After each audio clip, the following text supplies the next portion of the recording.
hebat, bermutu dan berkarakter kuat, berdaya saing dalam bekerja, tampil mandiri penuh cita.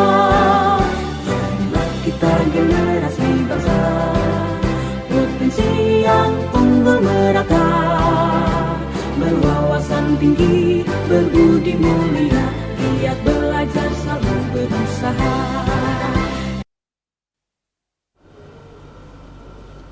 Assalamualaikum warahmatullahi wabarakatuh. Selamat pagi, Lewobok. Halo Sobat Smack One. Sebelumnya, perkenalkan saya Yasinta Febrianti Inasabu dari kelas 11 Teknik Perminyakan. Dan di sini kembali lagi kita di dalam acara podcast Nawasena yang berjudul Halo Alumni. Halo Sobat Smack One, di sini kita SMK Negeri 1 Kota Sorong sedang kedatangan tokoh istimewa yang sangat luar biasa. Mohon izin Bapak untuk memperkenalkan diri. Assalamualaikum, selamat pagi Sinta, teman-teman, adik-adik, seluruh alumni SMK. Saya Hartono, anggota DPD MPR RI yang mewakili Provinsi Papua Barat Daya. Kebetulan saya juga alumni di SMK. Wow, kita telah mendengar perkenalan dari Bapak. Sebelumnya nih Bapak, sebelum kita lanjut, ini saya mau tanya dulu, lebih bagus saya panggilnya Bapak atau lebih supaya akrab gitu kakak gitu? Oh, boleh kakak. Oh, Biar kelihatan muda begitu ya. Siap kakak. Baik, mohon izin kakak. Di sini kita kembali lagi untuk membahas tentang kenangan-kenangan. Sebelumnya, terima kasih banyak saya ucapkan kepada kakak dikarenakan telah memiliki kesempatan dan waktu untuk kembali lagi menginjakkan kaki di lembaga tercinta kita bersama ini, yaitu SMK Negeri 1 Kota Sorong yang bisa terbilang rumah sendiri. Baik kakak, saya mau bertanya, kira-kira nih, hal apa yang paling membuat kakak terkesan selama duduk di bangku SMK Negeri 1 Kota Sorong ini? Ya, Sinta, jadi saya ini kan alumni 87. Alumni 87 itu alumni terakhir yang menikmati SMK atau dulu namanya SMIA Gaba-Gaba. Tapi kami dulu tangan dan keringat saya itu ikut kerja bakti dan seterusnya di areal ini. Nah, dulu itu zaman dimana belum ada gadget, belum ada telepon aja, kalau interlokal masih muter-muter dan lewat operator dan seterusnya. Jadi dulu dimana masa-masa yang paling indah bisa berinteraksi langsung dengan teman-teman. Makanya sampai hari ini kami itu angkatan 80-an itu sangat akrab dengan teman-teman. Karena tiap hari ketemu, kami janjian itu tidak pakai WA, tidak ada WA grup, tapi kalau janjian ketemu di terminal jam 6 sore, malam minggu dan seterusnya, jam 6 ya jam 6 begitu. Jadi dulu itu tidak ada WA, tidak ada teknologi, tapi kalau janji itu selalu ditepati. Nah, di zaman-zaman kami dulu itu zaman-zaman juga di mana guru itu betul-betul kayak raja begitulah. Artinya memang betul-betul punya wibawa. Jadi kalau orang naik sepeda, kemudian ada Pak Guru lewat di depan, itu jangan coba-coba kami langsung jalan. Tetap kita turun dari sepeda, kita hormat dulu, selamat siang, selamat sore Pak Guru, habis itu bertong naik sepeda lagi. Itu zaman-zaman kedisiplinan, kemudian kepatuhan kepada guru itu masih sangat tinggi. Jadi kalau kami dipukul pakai, kalau zaman dulu ada terkenal namanya ekor pari itu. Jadi kalau yang namanya punggung kena ekor pari, betis kena ekor pari itu biasa. Itu justru yang membuat kita selalu terkenang, termotivasi untuk terus lebih baik gitu. Itu zaman-zaman dulu. Nah, mestinya hari-hari ini yang Pak Guru dong berani pukul, Bu Guru berani cubit, mestinya anak-anaknya harusnya lebih hebat ya. Saya yakin juga lebih hebat ya, Jadi kenangan-kenangan itu yang terus menginspirasi, terus motivasi untuk kita terus bergerak gitu. Wow, ternyata kesan yang Bapak miliki ini sangat banyak ya. Dan yang tadi yang paling saya ingat itu yaitu etika dan sopan santunnya di zamannya kakak ini ternyata sangat amat tinggi ya, sehingga dapat menunjukkan sikap yang baik kepada Bapak Ibu guru ya kakak. Baik, kira-kira nih kakak, kegiatan yang sangat berpengaruh besar bagi kakak itu apa gitu dulu? Iya, kebetulan saya itu dulu ketua kelas, ya, ketua kelas dari kelas 2, kelas 3 gitu ya. Ketua kelas itu punya kesempatan untuk berekspresi, untuk memotivasi teman-teman, untuk ngajak teman-teman kompak dan seterusnya. Nah, zaman-zaman itu kan hampir semua masih susah. Ya, zaman-zaman dimana mobil saya belum ada, artinya belum terlalu banyak gitu ya. Yang ada ya angkot itu, taksi ketong bilang itu.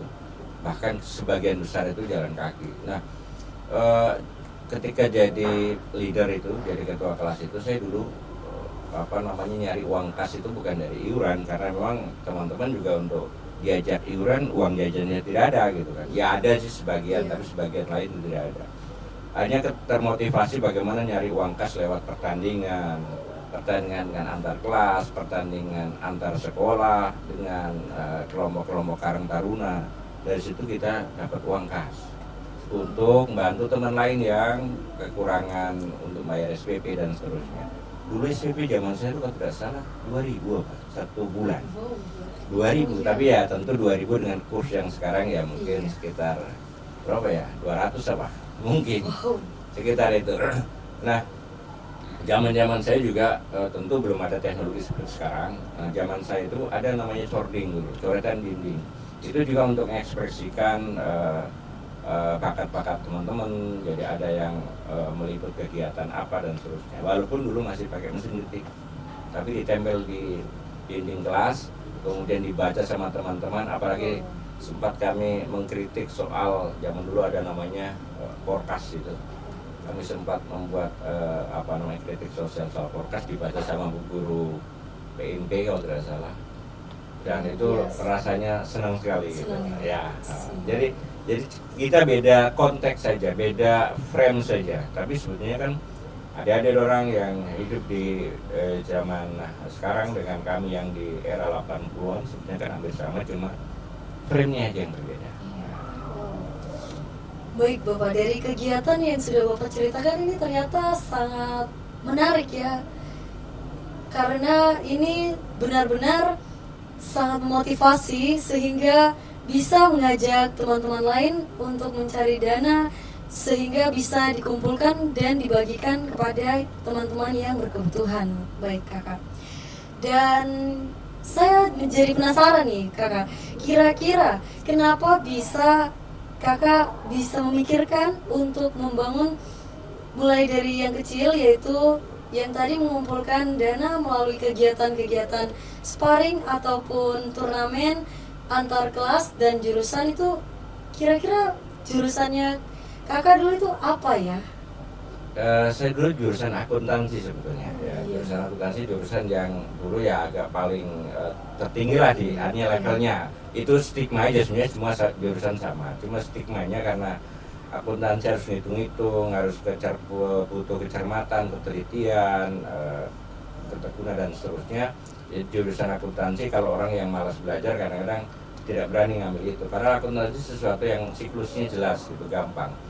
Nah, sebetulnya yang tadi itu yang saya ceritakan itu sebenarnya terkait dengan bagaimana ngelihat orang saja. Jadi semua jurusan apapun, terutama ini ada yang hidup di zaman sekarang ini, yang ketika interaksi sosialnya sudah berkurang. Nah, itu memang harus sering turun ke main dengan teman, main dengan masyarakat, supaya jangan sampai nanti ada teman salah, teman keliru jalan dan seterusnya, kita tidak tahu. Karena di luar sana kan masalah-masalah sosial kan banyak sekali.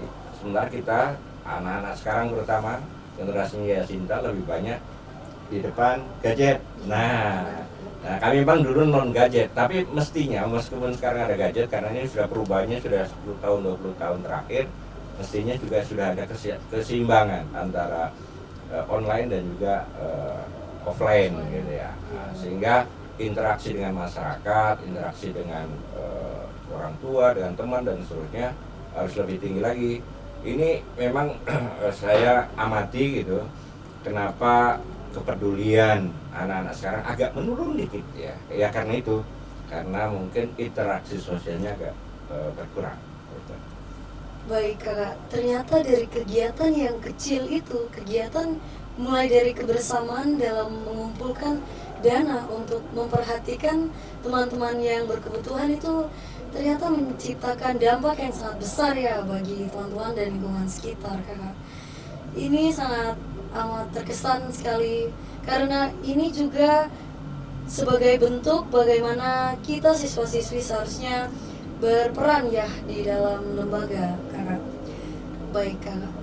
Dan kalau misalnya nih kakak diberikan waktu dan kesempatan untuk kembali lagi ke bangku SMK, kira-kira apa yang akan kakak lakukan? Oh iya, yang dulu tidak sempat tercapai itu jadi ketua OSIS kayak Yasinda ini. Yes. Dulu saya cuma ketua kelas saja. Jadi ketika bersaing dengan ketua OSIS rasanya udah kayak duluan, akhirnya nggak berani nyalon gitu. Jadi kalau saya disuruh pakai apa istilahnya itu yang jamnya Doraemon itu anu lorong waktu itu, kalau harus jadi anak SMK lagi mungkin saya kepingin jadi ketua OSIS, terus lebih banyak aktif di sosial kemasyarakatan dan seterusnya, karena ini eranya sebetulnya ya, tapi kan tetap tidak bisa diputar. Nah sekarang tinggal mensyukuri sama menceritakan hal-hal yang pernah kami lakukan di era dulu, sembari juga memberikan hal-hal yang terbaik lah untuk anak-anak adik-adik. Ternyata kakak ingin menjadi seorang ketua OSIS ya, tetapi yang saya simak ini kakak dalam berperan menjadi ketua kelas saja itu kinerjanya sudah sama seimbang dengan ketua OSIS ini kakak, luar biasa sekali kakak. Ini sangat patut dicontoh oleh semua siswa sih kakak, mantap. Dan saya jadi penasaran, kakak bisa sehebat itu dari ketua kelas yang perannya sangat tinggi, bahkan balance dan seimbang dengan ketua OSIS ini. Apakah ada guru, bapak ibu guru yang menjadi inspirasi bagi kakak? Gitu. Ya kalau saya pribadi ya dulu, ini agak anti mainstream sebetulnya. Itu Pak Guru yang dulu ditakuti, itu almarhum Pak Suibu namanya, Pak Guru bahasa Inggris. Itu orang paling takut, orang paling ya dalam tanda petik nggak suka karena memang agak sedikit keras dalam mendidik anak-anak. Nah tapi justru saya paling mengidolakan beliau, dan saya seumur-umur belum pernah kesentuh beliau kalau mukul lebih keras lagi daripada Pak Segen tadi. Jadi kalau tidak bikin PR jangan coba-coba masuk kelas. Terlambat kalau pas beliau pikir jangan coba-coba. Gitu. Tapi saya mengidolakan beliau karena apa? Pertama kedisiplinan, hampir sama dengan Pak Kepala Sekolah. Yang berikutnya lagi beliau putra asli Papua yang sudah pernah dikirim ke luar negeri untuk pertukaran pemuda dan seterusnya. Bahasa Inggrisnya bagus. Nah, beliau juga kebetulan agak saya merasakan bahwa saya jadi kayak anak emas gitu karena saya senang sekali sama beliau. Nah, kebetulan juga saya di masa praktek yang dulu namanya praktek kerja nyata, itu saya yang dikirim ke perusahaan asing multinasional yang ada di Sorong, Petromer Grand Corporation. Jadi karena kedisiplinannya, karena prestasi beliau itulah yang saya mengidolakan beliau sebagai motivator lah kira-kira begitu. Dan banyak menginspirasi, meskipun beliau agak keras, tapi di kepala saya, di persepsi saya, kerasnya beliau itu untuk mendidik, untuk mencetak anak-anak yang memang punya prestasi. Gitu. Oh, ternyata ada ya satu sosok yang sangat menginspirasi Bapak. Kakak maksud saya ya. Kakak. Ternyata kakak terbentuk dari seorang contoh yang sangat membuat kakak terinspirasi, yang pertama mulai dari teladan dan kedisiplinannya yang dimiliki. Nah, dari tadi saya dengar kakak sangat amat teladan dan sangat baik, serta patut menjadi panutan siswa-siswi SMK Negeri 1 Kota Sorong.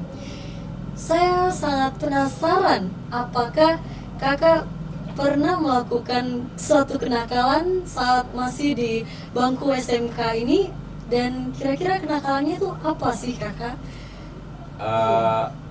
Kalau kenakalan kayaknya hampir semua kita ya, tentu dengan kadar yang beda-beda gitu. Nah bedanya kan kalau misalnya karena mungkin itu yang menginspirasi saya jadi politisi, jadi sudah terasa dari kecil, dari sekolah gitu. Orang-orang itu kalau terlambat sekolah itu pasti berdirinya di gang karena takut masuk jalan, semua lewat gerbang itu kan, gerbang sekolah dulu di sana itu. Nah kalau saya terlambat, jadi biasanya kalau saya terlambat sekolah itu tas itu, karena dulu tas ini Pak, tas noken itu, saya pakai tas noken.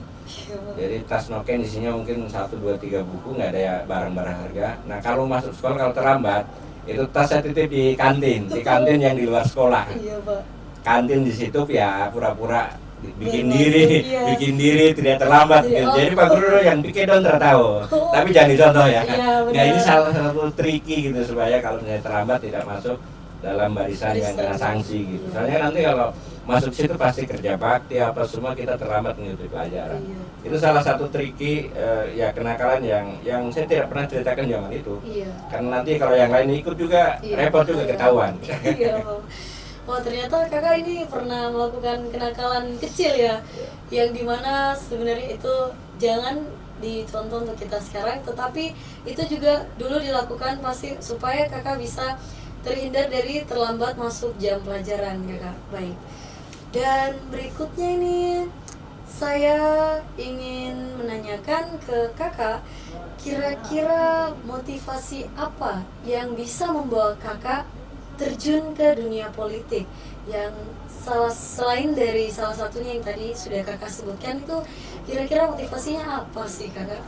Jadi sebetulnya ini bawaan lah ya, bawaan dari muda karena peduli dengan orang dan seterusnya. Kemudian sejak 95, jadi saya pernah kerja juga di bank, salah satu bank BUMN, bahkan saya menjadi kepala unit yang termuda di Indonesia. Saya umur 21 tahun udah jadi kepala unit ya, salah satu bank BUMN.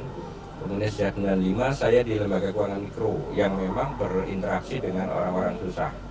Jadi pedagang kaki lima, pengusaha-pengusaha informal, saya berinteraksi di sana, jadi pemberdaya di sana sampai hari ini sebetulnya.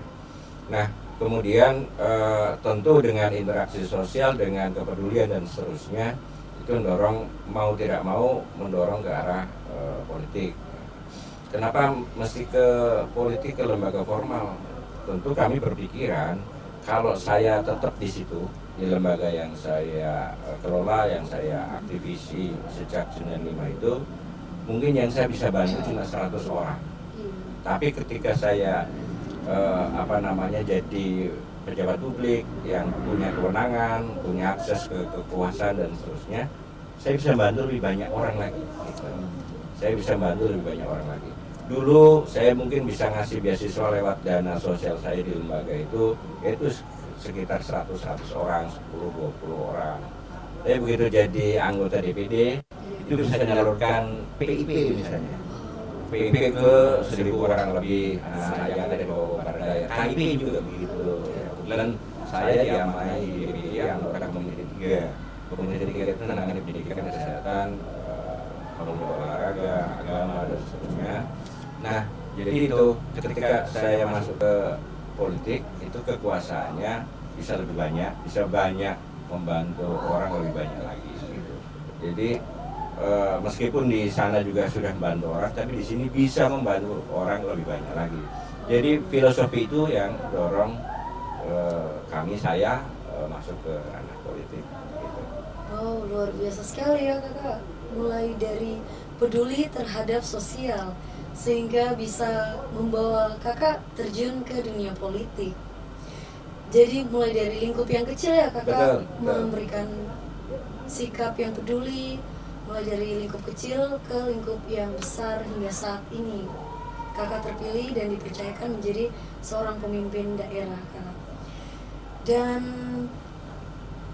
dari pengalaman serta hasil yang sudah Bapak capai, yang sudah kakak capai, yang sudah ada saat ini, yang telah kakak nikmati, apa saja seperti pelajaran berharga yang kakak masih terbawa sampai saat ini dan akan diteruskan lagi ke banyak orang yang sudah kakak tolong?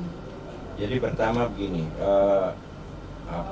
dimanapun ada filosofi yang dimanapun kita berada harus selalu bisa memberikan manfaat yang besar-besarnya. Jadi memberikan manfaat, menebar manfaat dan seterusnya. Jadi ada beda antara memanfaatkan dengan memberi manfaat. Bedanya tipis, tapi ketika kita bisa memberikan manfaat, maka di mana saja itu akan terus memberikan manfaat bagi orang sekeliling, orang banyak dan seterusnya.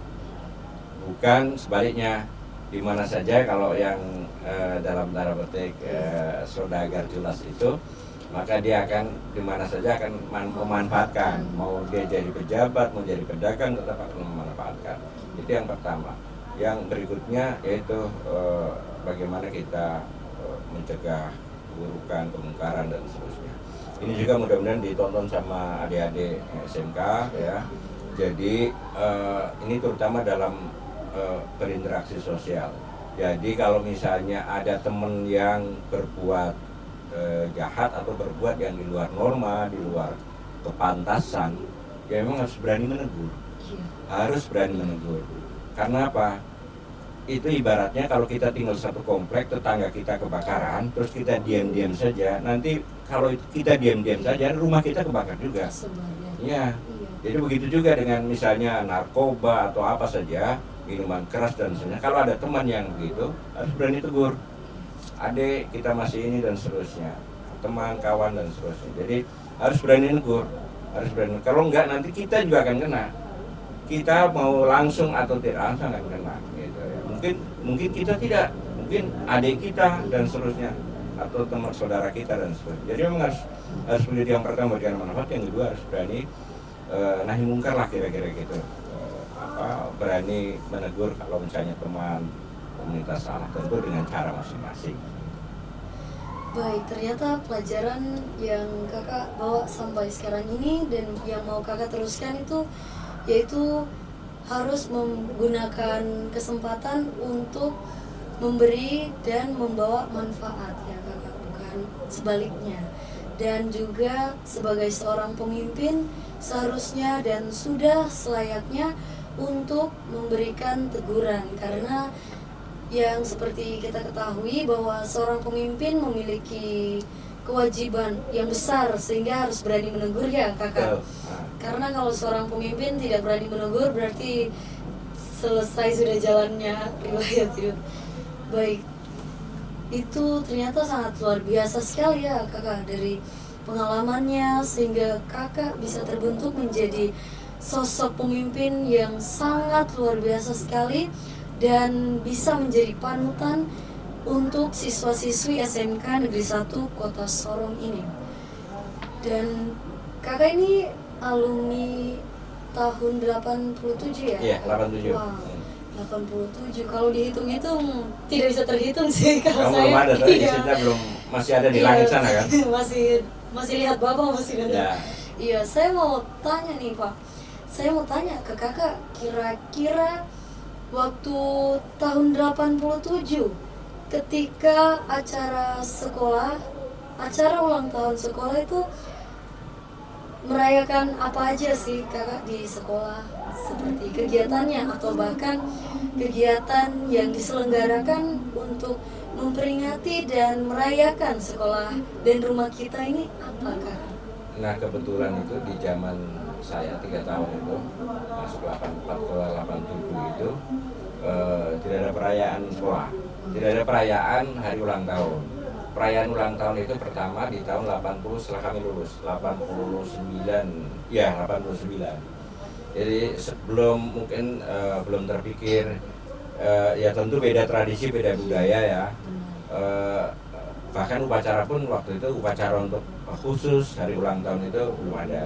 Baru ada sekitar tahun 89 kami yang alumni ngumpul dengan pakur-pakur orang, terus kemudian bikin satu acara agak besar dulu di pelabuhan tahun 89. Jadi memang belum seperti kesini-sini gitu ya. Jadi nggak ada aktivitas hura-hura gitulah kira-kira. Kami zaman-zaman itu memang zaman-zaman di mana ya sekolah ya belajar gitu, sekolah belajar. Bahkan pagi masih ini, sore Pak Guru Bu Guru kami itu dulu masih kalau misalnya harus ngejar waktu itu ngasih les sore hari. Ngasih les itu ngejar pelajaran yang tertinggal yang harus dikejar begitu. Atau misalnya Pak Gurunya mungkin satu kali sakit, nanti akan diganti di sore hari di hari berikutnya. Itu zaman dulu kami itu. Jadi memang lebih banyak ke belajar zaman dulu ya.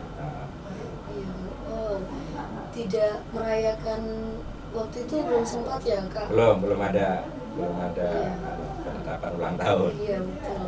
Tapi dari apa yang sudah Kakak lakukan itu, Kakak sadar atau tidak ya kalau tindakan yang sudah Kakak buat, bantuan yang sudah Kakak salurkan itu ternyata sudah sangat merayakan hari ulang tahun sekolah dan rumah kita.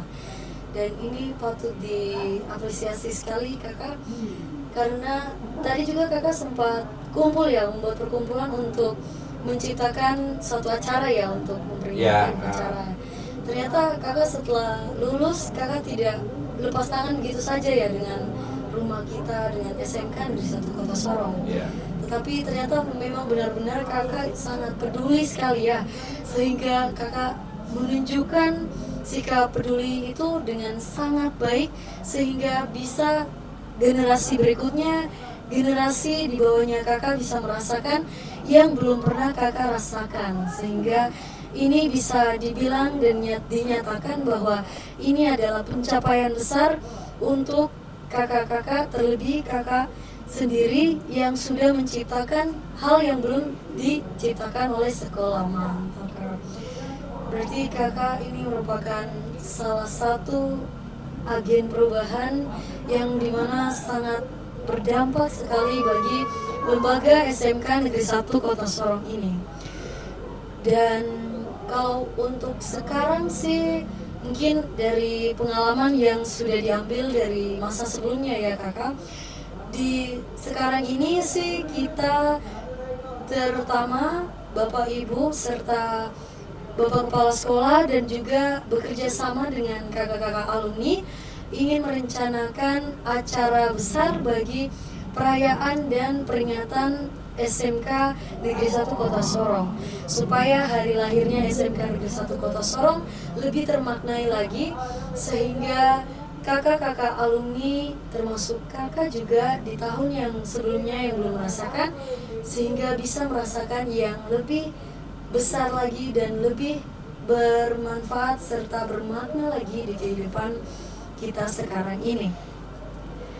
Dan dari kerjasama dan rancangan oleh Bapak Ibu Guru serta Bapak Kepala Sekolah dan juga kakak-kakak alumni yang sekarang ini ingin merayakan acara ulang tahun SMK Negeri 1 Kota Sorong yang ke-55 tahun ya. Untuk merayakan itu semua dengan bisa memiliki makna dan juga kemeriahan tersendiri. Saya ingin bertanya ke Kakak, kira-kira nih bagaimana pendapatnya Kakak sebagai alumni dan juga panutan dan tokoh yang bisa kami contoh ini tentang acara yang akan diselenggarakan oleh Bapak Ibu Guru serta Bapak Kepala Sekolah dan juga bekerja sama dengan kakak-kakak alumni. Jadi ini ulang tahun ke 55 tahun. 5 ya. Iya. Apa nanti kita bisa bikin tagline-nya agak lebih menarik lagi, jangan ke 55. Iya Kakak. 5 sama. Oh iya baik Kakak. Buat 5 sama misalnya. 5 sama. Buat 5 sama Iya, supaya 5 agak sama. lebih agak Beda, ikonik iya. gitu. Jangan hari ulang tahun ke-15 Iya. Rokaku kan anak-anak sekarang harus lebih itu. Iya, lebih Jadi HUT sering. ke 5, ya HUT 5 sama Sama. gitu. Baik. 5 sama gitu kan. Itu yang ke berikutnya Sinta. Juga teman-teman adik-adik semua, teman-teman alumni mungkin di bawah saya, teman kakak di atas saya juga. Saya ngajak lewat kesempatan ini untuk berpartisipasi, mengingat kembali alma mater kita. Saya ketika dilantik, reses pertama itu kunjungan juga ke sini. Itu sosialisasi sebagai anggota MPR, saya melakukan sosialisasi matkilar di sini untuk adik-adik, untuk salah satu jurusan. Jadi saya terus mengingat ini. Kebetulan di angkatan saya 87, saya yakin juga di angkatan lain juga mungkin ada yang begitu. Kami sejak lulus itu, sejak 88 itu sampai hari ini tiap tahun ketemu, ngumpul. Terakhir kemarin akhir Oktober di Jogja juga kami ngumpul. Kebetulan yang untuk di daerah Jawa tahun lalu itu bahkan kita ngumpul seluruh Indonesia. Pokoknya tiap tahun ngumpul lah. Iya. Jadi kami itu masih ada punya kas sampai hari ini. Kas kelas 3K sampai hari ini. Sampai hari ini. Dulu tahun begitu lulus, kemudian ada yang kerja, dulu ada yang sebulan 500 rupiah, 1000 rupiah dan seterusnya. Kalau sekarang tentu beda lagi, Iya. gitu ya. Jadi yang jelas sampai hari ini kami masih punya kas kelas 3K. Nah, saya kembali ke itu tadi, ke ulang tahun 5 sama SMK 1, ngajak ke teman-teman, ke adik-adik alumni, ke kakak alumni untuk berpartisipasi memeriahkan sekolah kita, alma mater kita. Dan nanti akan ada event-event menarik, ya, event-event yang bisa membangkitkan sentimen nostalgia kita ke sekolah ini, ke alma mater kita meriahkan. Nah, kita support dengan apa yang kita bisa, ya, teman-teman juga, anak-anak juga, adik-adik, adik-adik yang terutama yang masih sekolah, yang masih menuntut ilmu. Juga harus melihat bahwa kami yang sudah keluar dari puluhan tahun dari lembaga ini masih ingat terus dengan dengan sekolah ini, dengan lembaga ini, dengan Pak Guru, Bu Guru dan seterusnya. Nanti kita akan juga undang Pak Guru, Bu Guru yang sudah pensiun, yang masih sehat untuk hadir sehingga bisa jumpa kembali dengan Pak Guru kita, Bu Guru kita, ya, yang masih sehat, yang ada di Sorong. Mungkin itu. Wow, luar biasa. Ternyata tanggapan kakak sangat menunjukkan kepedulian, ya. Bapak ini adalah sosok yang sangat peduli terhadap semua lembaga, terhadap semua pihak, dan bahkan semua orang, ya. Dan tadi yang saya dengarkan, kakak juga mengajak untuk alumni-alumni lainnya. Yeah. Bahkan sampai saat ini masih ada kas, ya. Masih Luar biasa sekali. Kakak konsisten dan benar-benar berkomitmen, ya. Dan ternyata perhatian dan juga kepedulian yang Bapak atau yang kakak berikan kepada kami ini sangat berdampak sekali kepada kami. Sehingga untuk saat ini kami masih bisa merasakan dan kami bisa merencanakan kegiatan ini. Karena tanpa kepeduliannya kakak, pasti acara ini belum terencana, ya kakak. Dan juga untuk acaranya ada membangkitkan juga, ya, semangat para alumni dan nostalgia, serta bisa juga memiliki potensi untuk siswa-siswi yang zaman sekarang ini mengembangkan potensi yang dimiliki, ya kakak. Baik, dan dari pengalaman serta tanggapan yang kakak berikan untuk rencana dan acara ini, saya ingin tahu bagaimana sih seperti tanggapan atau harapan serta pesan yang ingin Bapak sampaikan, yang ingin kakak sampaikan kepada kami yang masih duduk di bangku SMK Negeri 1 Kota Sorong ini. Ya Sinta, adik-adik semua, eksistensi saya, keberadaan saya hari ini sebagai anggota DPD, sebagai anggota MPR, sebagai salah satu pejabat negara yang mewakili Provinsi Papua Barat Daya, ini kan implementasi dari jargon SMK Bisa. Artinya lulusan SMK bisa jadi anggota DPD, bisa jadi anggota MPR, bisa jadi pejabat. Itu implementasi yang konkret bahwa SMK bisa. Nah, adik-adik ini juga begitu, harus termotivasi untuk itu mengimplementasikan SMK bisa jadi apa saja. Artinya yang positif ya, jadi kepala bank, bisa jadi pejabat daerah, bisa jadi pejabat negara, bisa jadi pengusaha sukses, bisa jadi macam-macam. Yang penting yang positif itu implementasi dari SMK bisa gitu. Nah, caranya bagaimana ya, konsisten dengan cita-cita. Memang dari sekarang memang sudah harus punya visi besar ke depan mau ngapain dan seterusnya, sehingga itu yang terus dijaga. Kalau toh nanti meleset sedikit itu bagian dari perjalanan hidup gitu ya. Tapi kan untuk mewujudkan SMK bisa itu tadi ya memang harus terus konsisten dengan yang sudah dicita-citakan. Baik, berarti pesan dan harapan yang Bapak kasih ke kita ini simple tapi memiliki makna yang sangat dalam ya. Mulai dari yang pertama, menyadari akan jargon SMK ya, bahwa yang dimana jargon SMK sudah membuktikan bahwa setiap orang yang memiliki usaha dari mulai sekarang itu akan bisa memiliki kemungkinan besar untuk menjadi apa saja ya di luar sana Bapak, yang tentunya itu berdampak dan untuk kegiatan yang positif ya Kakak. Baik, itu kesan yang simple namun sangat berarti sekali bagi kita semuanya. Dan semoga juga semua siswa-siswi yang menonton ini bisa mengambil contoh dan mengamanahkan penyampaian dan pengharapan dan kesan dari Kakak sendiri untuk kami, agar kami bisa terus berjuang mulai dari memperhatikan jargon bahwa semua orang bisa untuk menjadi hal yang positif dan membawa perubahan serta menyebarkan kepedulian kepada sesama, terlebih dalam memanusiakan manusia, sama seperti Kakak yang sedang hadir bersama kami di saat ini. Dan saya sangat terharu dan jujur saya menjadikan Kakak sebagai panutan untuk diri saya sendiri bisa berkembang lebih lagi dari sekarang ini. Baik, saya ucapkan limpah terima kasih kepada Kakak Sama Dek. ya, yang sudah menyempatkan waktu untuk hadir kembali menginjakan kaki ke lembaga tercinta ini, ke rumah Kakak yang pertama yaitu SMK Negeri 1 Kota Sorong.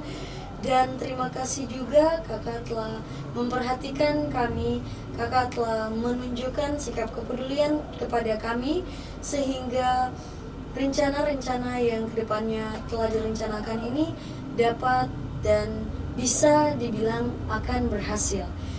Dan semoga juga saya perwakilan dari siswa-siswi SMK Negeri 1 Kota Sorong sekaligus mewakilkan suara mereka bahwa saya dan kami semua ingin berubah dan ingin maju lagi, memajukan lembaga tercinta kita ini dengan mengambil contoh dari yang sudah Bapak jelaskan, yang sudah Kakak kita jelaskan kepada kita semua di pagi ini. Baik, Kakak mohon izin untuk mengingat lagi kebanggaan dan masa-masa Kakak selama masa lalu dulu.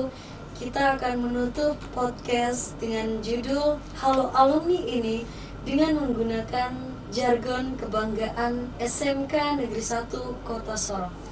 Mohon izin Kakak. Okay. Nanti kalau salah-salah sedikit ya. Aman Kakak, siap. Baik, kita mulai Kakak. Smekwan, salam tangguh, taat, nice, giat, unggul. Sekali lagi Kakak. Smekwan, salam tangguh, taat, nice, giat, unggul. Mantap Bapak, semangat. Semangat pagi. Pagi, Smekwan luar biasa. SMK bisa, SMK hebat, SMK luar biasa. Vokasi kuat menguatkan Indonesia. Tepuk tangan Bapak, terima kasih. Terima kasih Bapak, Sinta, terima kasih, Kakak. sukses juga, Amin. mudah-mudahan sukses Terima dan kasih, berkati. Kakak. Amin. Terima kasih.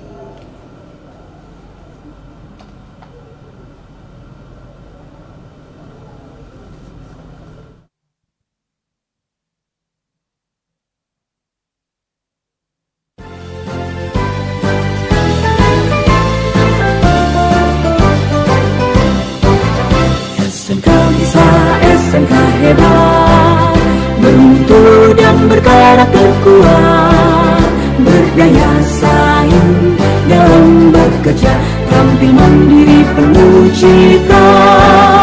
Jadilah kita generasi bangsa, provinsi yang unggul merata, berwawasan tinggi, berbudi mulia, giat belajar selalu